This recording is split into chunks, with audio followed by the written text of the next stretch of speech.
Good morning, everybody. Welcome to the ARMR Report. Thanks for being here. I'm your host, Brett Rosenthal. This is a show about stock market investing for those of you who are new. For those of you who've been here for a while, thanks for coming back and spending some of your Saturday with me. Quantamental investing. The combination of quantitative execution, which is called algorithms, and a fundamental foundation, put those two together, that's the information edge I'm sharing with you. Today, what we're going to talk about is obviously the crash of 2020, which we've been talking about now, since really the 24th of February, when I came on this channel and I said to you guys, the ARMR Risk Monitor is 100% cash, telling us red. It's a red signal. So all 7 indexes that we follow in our index-only portfolio is now 100% cash, that portfolio. That was the first day of the market crash. Okay? So we're going to keep watching that risk monitor. I'm going to talk to you about what we're doing now in our portfolios. And I'm going to discuss with you what I expect out of these algorithms going forward. Okay, and there's basically 2 ways, as I see it, 2 ways for us to get involved in the stock market at this point. I'm going to go over those. I'm also going to talk about gold. I want to share with you some thoughts on what happens in a crash, correlations breakdown, and how important stop losses are. We're going to look at gold and silver. We're going to see where the ARMR report removed gold from the portfolio and what happened next. And I'm going to tell you why we did it. Then we're going to wrap up real quick with some Gilead, right? The Gilead update. We stay on that story. Okay? And then I'm going to open it up to Q&A, because during times like this, I find, you guys have a lot of questions. I'm getting a lot of email questions, so I'm going to answer some of those. Any questions you guys have, start adding them to this message board. And when we get to the end of some of my thoughts here, I'll start answering those questions. All right. Don't forget, this information is about my own portfolio and the capital I manage through our affiliation with Interactive Brokers. Anybody who has an interest in having us manage your capital, you could do that through Interactive Brokers. So I'm not telling you what to do. This is a YouTube audience. I love all you guys, but I don't know you all. So I couldn't possibly say, do this. I don't know what your portfolio looks like. So please take this information in the spirit with which it's intended, which is to give you guidance and help you think. All right. The first thought I want to go over, I keep talking about the risk monitor. So let's just... Oh, don't forget, guys, if you really like this, I appreciate it. Just give me a like. It helps me on YouTube. And anybody who wants to subscribe either to this channel or to the ARMR Report, I set up some links for you right down in the description section there. So take a look. All right. I talk a lot about the risk monitor. And so anybody who's a subscriber to the ARMR Report knows. In fact, I told you guys the Friday before February 24th, and I wrote in my ARMR Insider Week in Review that Saturday that if we have another bad day Monday, chances are we're going to get ripped out of all of our positions. So that's what happened. The 24th February, all indexes, the algorithms we have on all indexes told us to be 100% cash. And we did that in our index-only portfolio. That's the first day of the crash. I don't want you to think that the algorithm's a crystal ball. It picked basically the top, and it's going to pick the bottom. That's not what's going to happen. I want to make sure your expectations, perhaps your excitement, over having access to this type of powerful information from an algorithm is going to be right every time or get you in at the bottom or all of these things. Not going to happen, okay? It's not going to be right every time. All right? It's great that it was right this time, okay? And when it comes to market tops, it's designed to protect your capital, right? So I say the ARMR report stands for Algorithmic Risk Management Research. So I don't know if always is the right word, because who knows, some exogenous event could occur and the market could drop 20% overnight. So I can't always get you out at the top. But under normal circumstances, and this is pretty non-normal and it worked again, the strategies will protect capital after a big run. And I said for the whole month of February, maybe even starting in January, I said, guys, be careful here, because we're 2.5 standard deviations above the 200-day moving average on all of the indexes. And that's generally a very dangerous sign. I don't know when the music's going to stop, but when it stops, there's not going to be chairs for everybody. All right, Exhibit A. So did our algorithms know a crash was coming? No. It's not a neural network. I didn't write this. I don't have an MIT background. Okay, all these algorithms they're very simple. They're written around probabilities and statistics using standard deviations and a whole bunch of other things, including volatility. Okay? It's thousands of lines of code. It's like my opus. I've been working on this my whole life. I chose these 7 indexes to help direct our risk. The S&P, the Dow, the NASDAQ 100, the small cap index. Those are the bigs.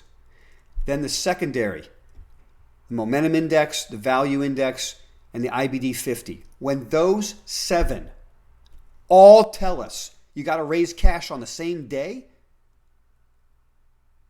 the accuracy rate that the market is going lower is enormous. That's why I wrote the strategies. It doesn't predict a crash. For all I know, market could have gone down for a couple weeks, maybe 8 to 10%, reversed and skyrocketed again. I don't know. Okay? But the object is to protect your capital, because we never know when this type of a crash is about to happen. And so here we are at this point where on the way up, when the market's skyrocketing, I get into these debates with buy and hold investors who tell me it's a waste of time to protect capital. Well, the market drops 8 to 10%, no big deal. I'm a long-term holder. Okay? That thought never makes any sense to me. Are you still a long-term holder? Down 30% in the averages means you're down a lot more in the individual stocks. Why put yourself through that agita? Even if you want to be smug about it when the market's going up and say, see, market always goes up, I would submit to you, why put yourself through the agita of what we're living through today? I don't know. Let's move on.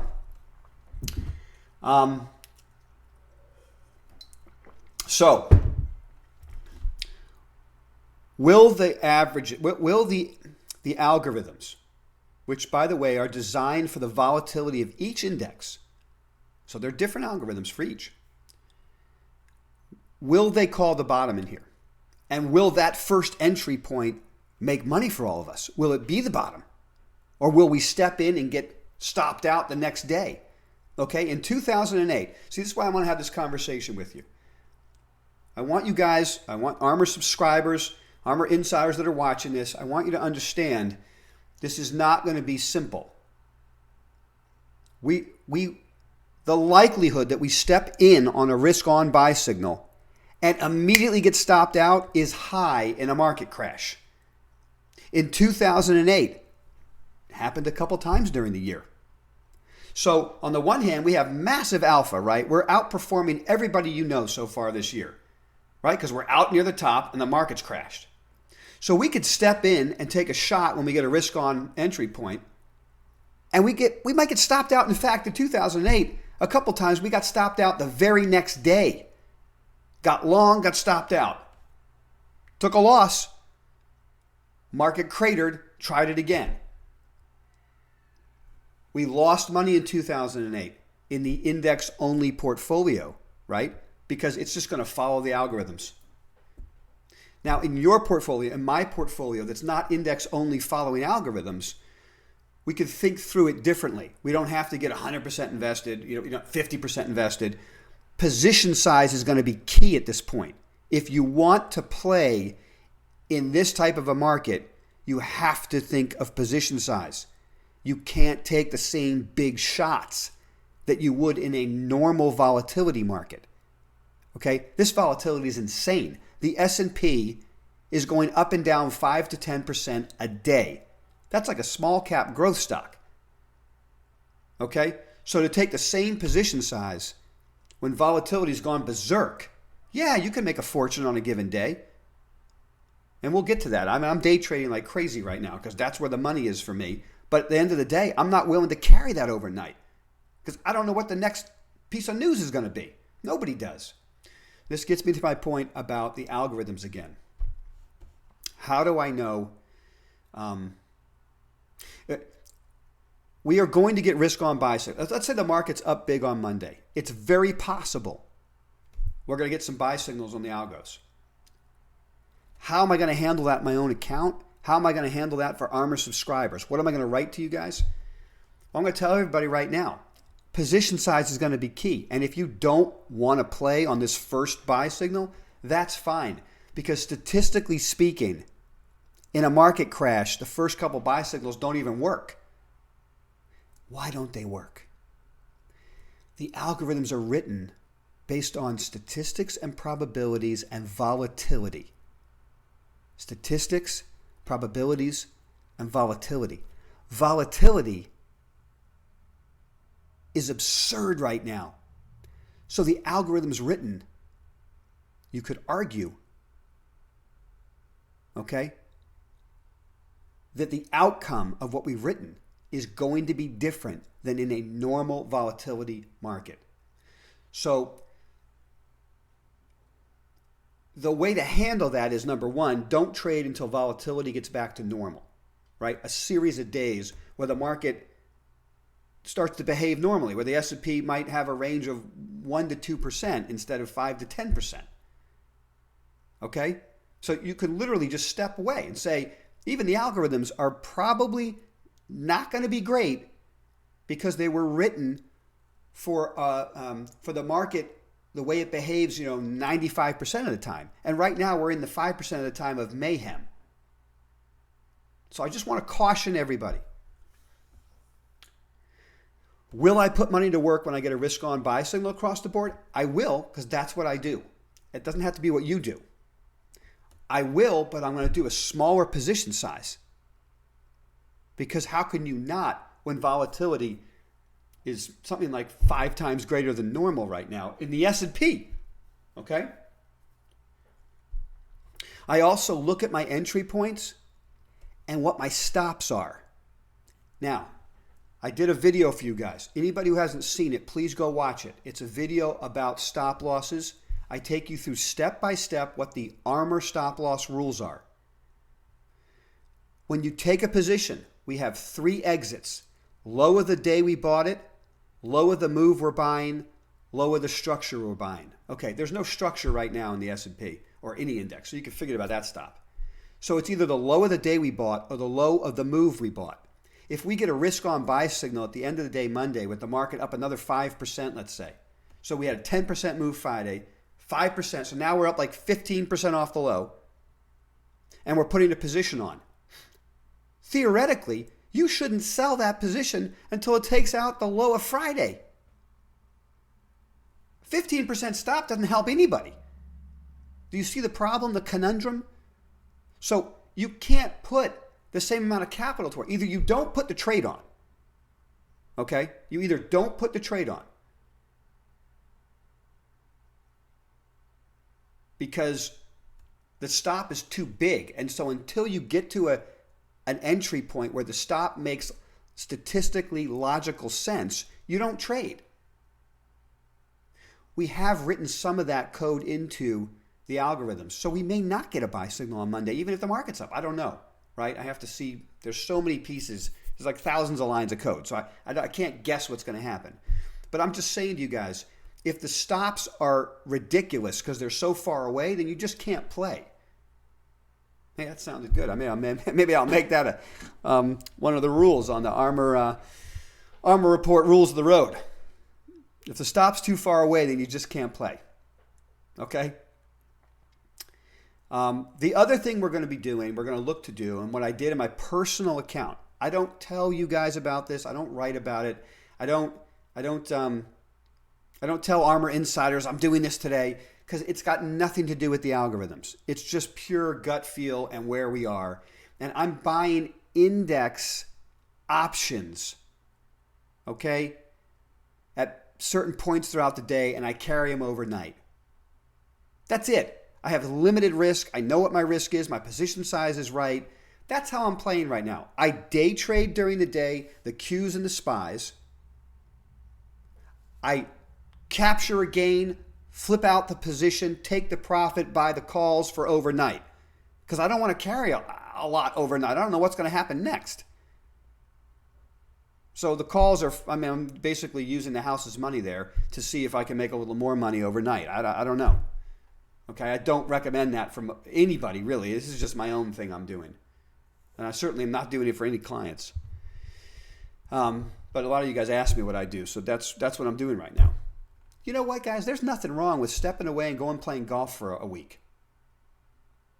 Just relaxing and staying away from the hysteria until it dies down. We get a normal environment, normal patterns, and we'll get great entry points. There's nothing to worry about there. I am concerned that clients keep calling me wanting to buy the dip.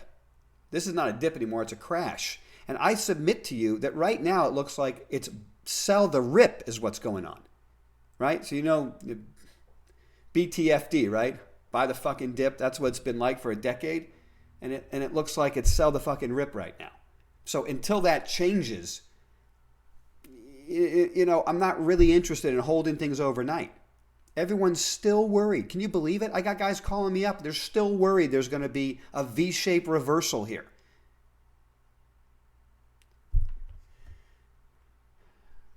The whole country's on lockdown. And you're worried about V-shaped reversals. I can't worry about that. I have to look at what the statistical probability is of behavior, not the outlier. If there's a V-shaped reversal and I miss it, that's just the way it went.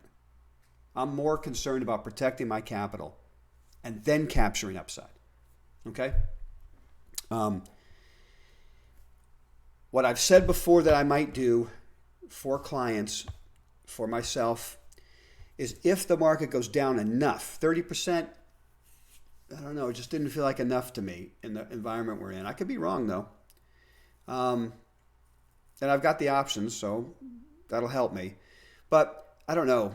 If we take out the lows of the Fed intervention last week, the market's going to implode because the fear will go through the roof. And on that type of action, I might start laying in small positions in the Qs and the S&P. Okay? It's possible last week's going to hold because the Fed came out and added a couple $1 trillion over the next few weeks of liquidity. Okay? Now we're going to get some fiscal stimulus. Okay? The White House, the House, everyone's going to agree on some things, okay? And so the bottom could be in. I don't know, right? So my guess is, there is no guess. I don't know if the market will gap up tomorrow morning or come back down and test the lows again, But if the market comes down and takes out the lows of the Fed announcement, it's going to get ugly quick. And when it gets ugly quick, that's when I might be out there adding some because I think the Fed will come out and start doing other things. The Fed won't quit until they support the market. Okay? So anyway, those are my thoughts on the market. Everybody has to do what is comfortable for them at a time like this. Trying to trade on what I'm doing is only going to cause you a headache. Okay? So to wrap up, I'll let you guys know, the insiders, you will know right away when the algorithms for the risk manager goes positive and we start adding positions. You can then, as an insider, look at the portfolios, aggressive, balanced, and conservative, and see how I'm building them. All right? And I'll probably give you an idea of what my position sizes are by telling you that, they're half what they would have been, or they're a third of what they would have been, or they're a quarter of what I normally do. Okay? All right. This brings me to rule number 6 on the ARMR Report Rules of the Road. ARMR subscribers, you can check it out later. I have all the rules that I've been compiling over the years. I'm basically going to write a book and hand it to my children. I have a 6-year-old son, a 3-year-old daughter. I'm thinking about them. I'm sharing the information with you now. And rule number 6 on this list is that you've got to come up with your investing plan when the TV is off and the market is closed. And then execute that plan ruthlessly. Don't give up on it. Don't let the market or CNBC change your thinking that you had when everything was quiet and you thought things through correctly. I highlight that rule number 6 because it's needed right now, brother. Okay? It's needed right now. Think things through. Think them through clearly. Take your time. Execute. Don't let hysteria get you off your game.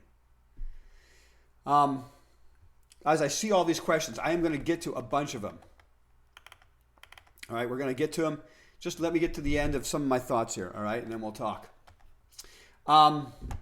Okay, gold. I wanted to share with you a chart pattern and why the ARMR Report, all the insiders know this, ARMR portfolios got out of our gold positions on the 11th. Oops, that's not working. On the 11th and the 12th. Okay, so I'm going to give you this picture in a second. I know you don't see it right now. All right, I'm going to share this with you. Okay, there's a chart of GLD. All right, there's the 11th. Right here's the 11th. So you all already know, I think you know this. The prior week we got out of all of our, we don't own any of the stocks, right? The market's starting to implode. And so what I told you all is we're going to focus on the metal itself, not the stocks, right? So let's see how that did. There's the metal right there. Here are our favorite 2 names. Newmont cratered, right? And Barrick, Barrick's breaking down, right? So these things, I mean, they're doing much better than the market, let's be honest, right? But they just got whacked. That doesn't look like date. That date is not up to date, guys. Sorry about that. Why is that?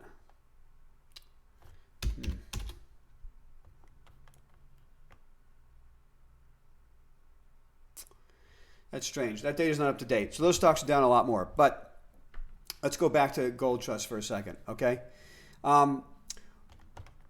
We sold off positions on the 11th and the very beginning of the day on the 12th, okay? And the reason we're out of that position, it occurred to us that correlations just aren't working. We're in a stock market crash.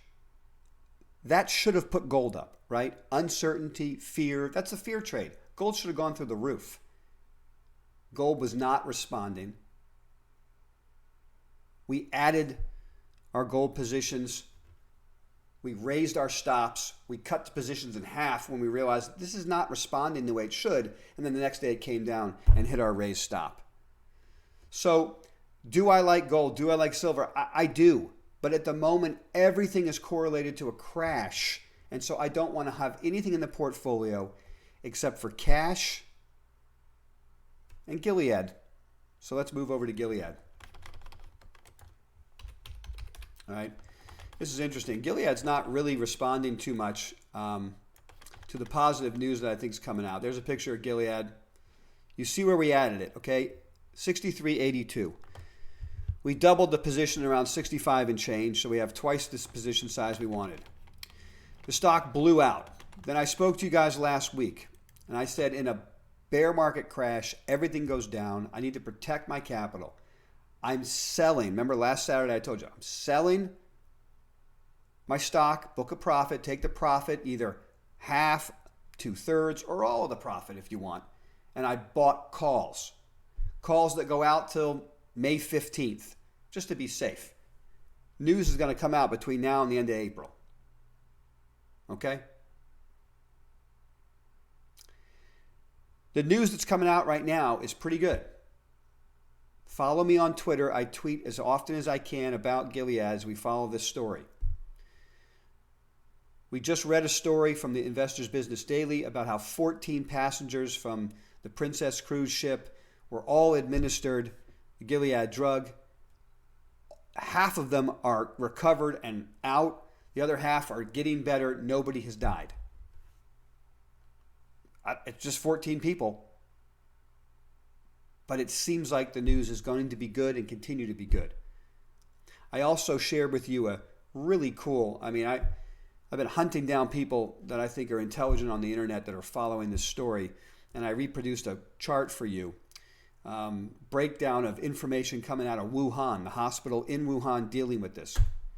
There are 41 people that have been given an antiviral. They don't say the name of the antiviral, but that hospital has already told us that there's only one antiviral that's working, and it's Gilead's drug. So I'm assuming that this is the antiviral is resmetirom. I hope I'm right, okay? But it does say 41 people administered, 70% of them cured. 30% didn't make it. Okay, these are patients who are in the ICU in the midst of physical breakdown, right? This is not prophylactic. This is like, it's this or they don't make it. 70% have made it after being administered the antiviral, which I think is resmetirom, or however I pronounce that. Forgive me if I'm butchering it. Okay? So I just wanted you guys to understand, for me from this point on, I can't impress upon you enough how important this is. I don't have any risk to my principal at this stage. It's a win-win for me. I've made money. I've booked profit. I didn't put 100% of it back in the options. So I got a profit on this trade. If I'm right and they deliver and they protect and this stock goes through the roof, I'm going to make a fortune. Great. The reason I did this, I'm not an options trader, guys. I don't normally play in options. We're in a very unique market that is destructive to capital.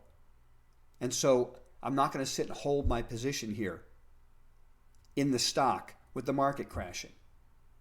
I don't know what the stock's going to do. I don't know what the company's going to say. They could say that they cured the disease or whatever, and they're going to give away the product to cure people in an altruistic way, and the stock will go down. I don't know. Obviously, I don't think that's the case, but I'm just saying we don't know. And in a market like this, you got to protect your capital. Okay? So, anyway, I just wanted to update that. All right. So, let's move on to the Q&A. I'm going to answer any questions. I'm going to start with one question. I had a couple guys asking me about Slack, okay? One of my favorite disruptive growth names, like the paradigm shift that's going on. That Slack is at the forefront of, I think is very exciting, and I think it's going to be a big stock. Does it mean I own it? No, right? We're in this market crash. Weeks ago, I sold it for a profit at 29 and change. Go log into the ARMRReport.com. Go look at the ARMR portfolio, scroll down. I have an archive of all the decisions we've been making. You'll see. Work, sold, 29 and change.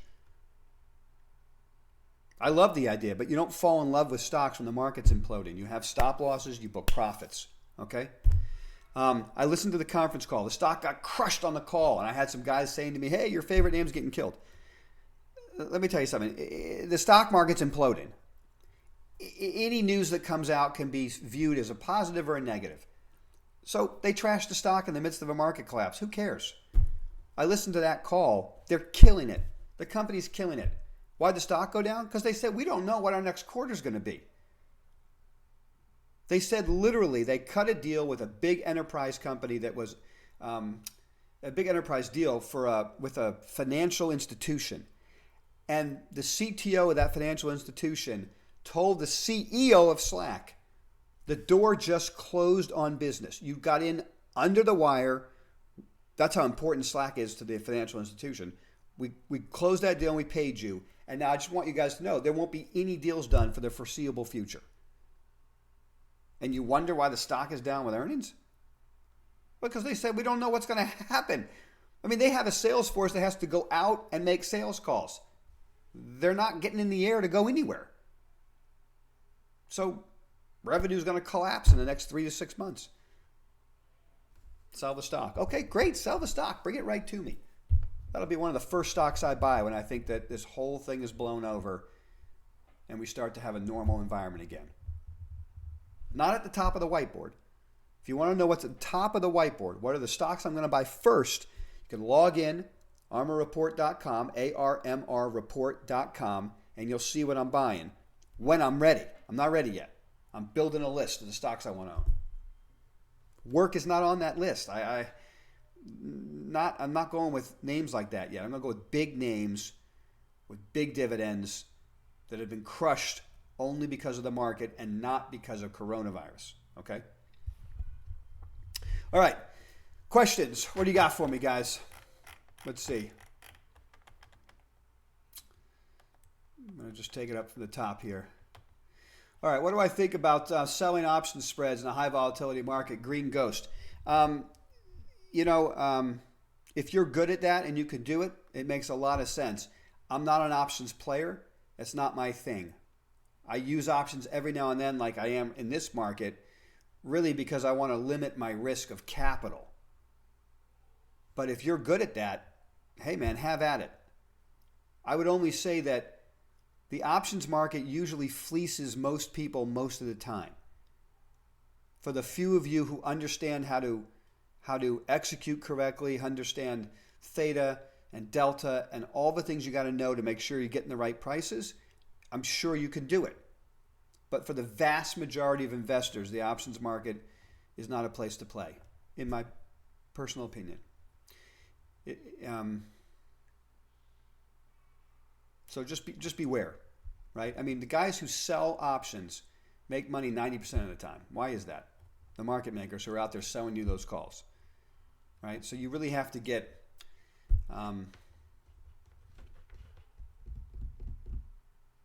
it's hard for me to say because you can make a fortune with options, right? But it's just most of the time you won't. That's my experience, okay? Unless you're good at it and you focus on that. If that's your only focus, more power to you, man. Do you think there is actually going to be a credit freeze? What does that mean for the average person? I do not think there's going to be a credit freeze. That question is from Manifest Good Energy. I do not think there's going to be a credit freeze. The Fed came out this week and said, we are going to liquefy the markets, a couple $1 trillion in the next couple of weeks, an unheard of amount of money. And then the Fed and Treasury Secretary Mnuchin came out and said, and we will continue to do whatever we have to do to keep businesses functioning correctly. I believe that. I would not bet against that. I was here in 2008. I think that the Fed and the Treasury secretaries learned a lot from that lesson. Had they stepped in earlier and done what they just did this week to liquefy, 2008 would not have been nearly as bad as it was. So I think that they're going to be out there adding liquidity and doing whatever they have to do to keep businesses open. So that's not a fear of mine. You know, history repeats, rhymes, right? It doesn't repeat. I don't think it's going to be a credit squeeze. I understand your position, not buying, but on up days. It says here, okay, before fun times. I understand your position of not buying, right? But on up days, the most oversold stocks moved 15%, like the amusement park fund. Okay, why not take a small position? Hey man, have at it. If you want to do that, I'm not telling you not to. But I'm just saying the ARMR report is about managing risk. So when risk skyrockets like this, I'm not going to come on YouTube and recommend you try to day trade for a 15% gain, in an airline. You see what I'm saying? That's your thing, your gig. If you want to do that, go for it. But the ARMR report is about following algorithms, managing risk, protecting capital, and then capturing upside. So you're kind of on your own if you're trying to do that. Now, guess what? I do it, right? I choose to trade the S&P and the NASDAQ. I don't go buy those stocks because in my mind, if I could get the S&P up 10% on a given day, I don't need the risk of, an airline stock. I mean, I'm happy to get the 10%. And I just take a much bigger position size in the S&P because I know there's liquidity there. That's the key to me in a market like this. If a piece of bad news, let's say you're in the midst of those trades. Let's say you're taking small positions in some of those names, and then a piece of bad news comes out and the market starts imploding. What I have found on individual stocks is that the spreads widen. Sometimes there's no bids. Things drop faster than you can get an order in, and you're getting crushed. The S&P and the Qs trade like water. So I can get trades on and off. And so I take, I'm taking about 30% of my portfolio and buying the S&P and the NASDAQ at particular lows. And then flipping that out at the end of the day, booking a profit, taking some of that profit and buying the calls for the next day if I think the market's going higher. But there's nothing wrong with it. Give it a shot if you want. It's just not my thing, and I would certainly never recommend that on a YouTube channel that you go do that, okay? Okay.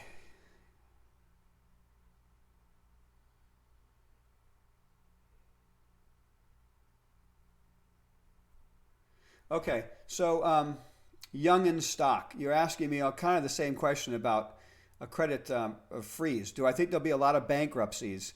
And do you need to take cash out of the bank? I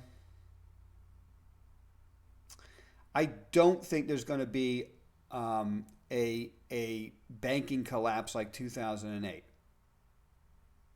But I did take some cash out of the bank. I don't know. I did. I think it's ridiculous. Okay. But I did. I took a little just to have some on hand. Although, quite frankly, in the midst of a coronavirus outbreak, I don't know who would want my cash. All business is going to be done with a credit card. I mean, honestly. So no, I'm just kidding with you. I'm really not concerned about a 2008 collapse. The Fed and the Treasury will continue to add liquidity as much as they have to. Okay? And I believe they will. So, could I be wrong? I mean, I could, but again, let's don't live in the past and worry about a 2008. In 2008, they didn't know what to do. Now we know what to do, and they're doing it. So I'm not worried about that. All right. How do day traders manage / offset capital gains? Okay, so manifest good energy. You're asking about capital gains question on day trading. You don't. You pay your capital gains. It's like ordinary income, right? It's just you're making money and paying your taxes. And I don't really ever worry too much in my investments or on this show or for 30 years plus that I've been doing this. I don't make decisions based on paying the government. This is the rule, one of the rules on the ARMR Report Rules of the Road. Not sure what number it is, but remember this. Remember it well, okay? The government, when you book a profit, the government will take its piece. But the stock market will take it all. Okay? The government will take its slice, but the stock market will take its all of it. So you're a beginner and you want to be a buy and holder and you have some big gains in there at some point in your life. And you're like, the market's breaking down and rolling over, but I don't want to book a profit so I don't have to pay the government. Well, guess what? That profit that was, who knows how much you're up, will go to zero in a market collapse. I bet you wished you paid the government. You see my point? So anyway, that's just about capital gains. And for day traders, there's no way to offset that. I'm booking profits, and at the end of the year, whatever my profits are like ordinary income, and I pay my taxes on it.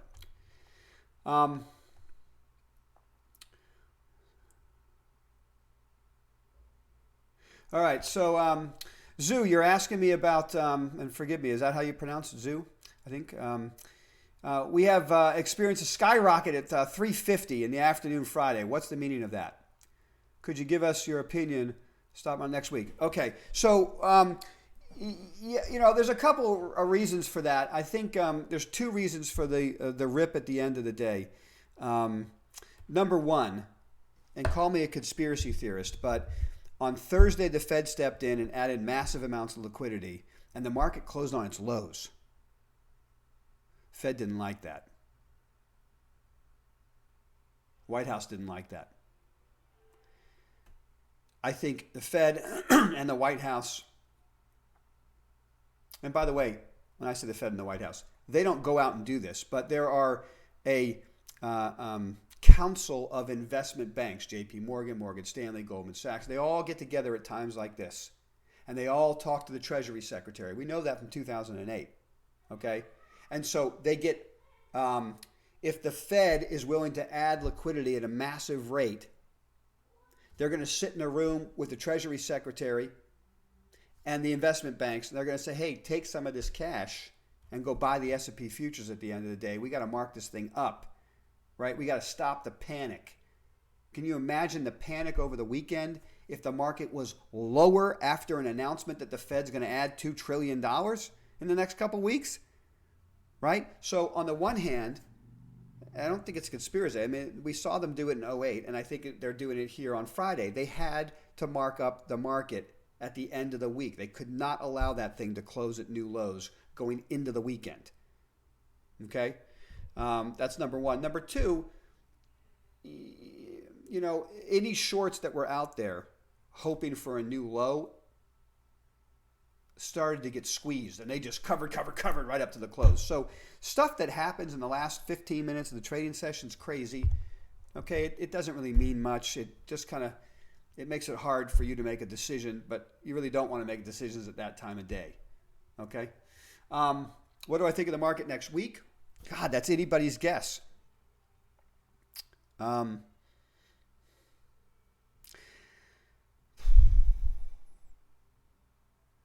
Where's my money in my mouth? I did carry calls over the weekend. I bought the calls earlier in the day. So I expect the market to be higher, and I'm doing that because I believe that the Fed's adding massive amounts of liquidity, and they're going to do what they can to arrest the collapse. It doesn't mean the market won't be lower 2 weeks from now. But I think the 30% collapse in 2 weeks was too much for the Fed and the Treasury Secretary to stand. And so I think that they're in there as the buyer of last resort right now, and they're going to do what they can to get the market up for at least I don't know. This is just we're just spitballing, right? This has got nothing to do with the ARMR report or algorithms or anything. It's just my personal opinion. They're going to try to put the market up. And then the Fed steps away, right? Then the Fed steps away. The market could go down again, and then they'll come in and support it again. Their job is not to put the market to new highs. Their job is to just stop the panic. And then the market could begin ebbing and flowing normally, and that ebb might be more of a sell-off. And then sell-off gets into a panic, and they'll come in and do this again. Just a question of how many times do they have to do this, and I don't know the answer. So my answer to you of what the market will be in short next week is read and react, son. Read and react. That's what my hockey coach used to tell me in high school, okay? Don't try to predict. Let's just read it and react, even though I just predicted. All right. Buy options in the money or 1 or 2 strikes out of the money. Are you buying 1 or 2 weeks out? The options on the S&P that I'm buying are a little bit out of the money. You know, like for instance, when the SPY was trading at like 255, I was buying the 260s. And I'm buying like 3 weeks out. I don't know why. I should probably buy 1 week out if I'm just doing short-term trading. I guess a small part of me thinks that if the whole thing really were to rip higher and do it for an extended period, I might exercise and take the shares. So I'm not just a pure trader of options. I'm trying to figure out where am I going to get a position on that I hold if a bottom is in. You know?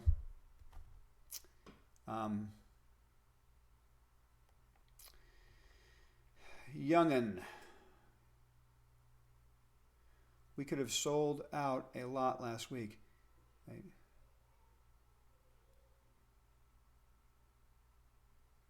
Oh, yeah, I don't care about wash sales. I really don't care. I don't care. I don't worry about taxes like that. But If you can, here's my only thing about wash sales. If you could find a similar asset to avoid the wash sale, I'll do that, right? So if I own the cannabis stocks and I own MJ and I get out of it and I want to get back in a couple weeks later, I don't buy MJ back. I buy, the top 3 cannabis companies that are on my list. You know what I'm saying? If I owned Newmont and Barrick and I don't want a wash sale, I'll go buy, GDX the next go round. So that's how I handle wash sales if I want to avoid it.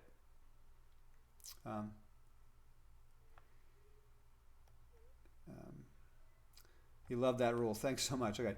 How do you...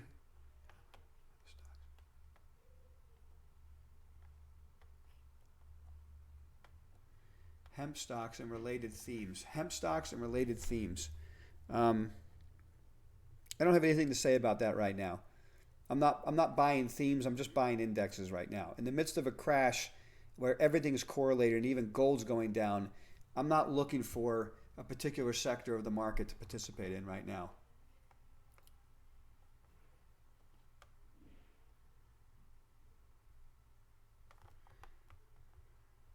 Oh, Jeremy, brilliant. That's what I'll do from now on.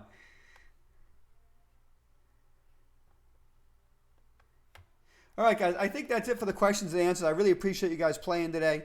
I look forward to talking to you guys on Monday. We'll see where we're at 11:30, and we'll go at it again. All right? You guys have a great weekend. Try to forget about this. Just have some fun, and take care of your loved ones, right? We're in a very odd time. We're not leaving the house. Remember what life is really about, and it's not about money. Okay? Take care, guys.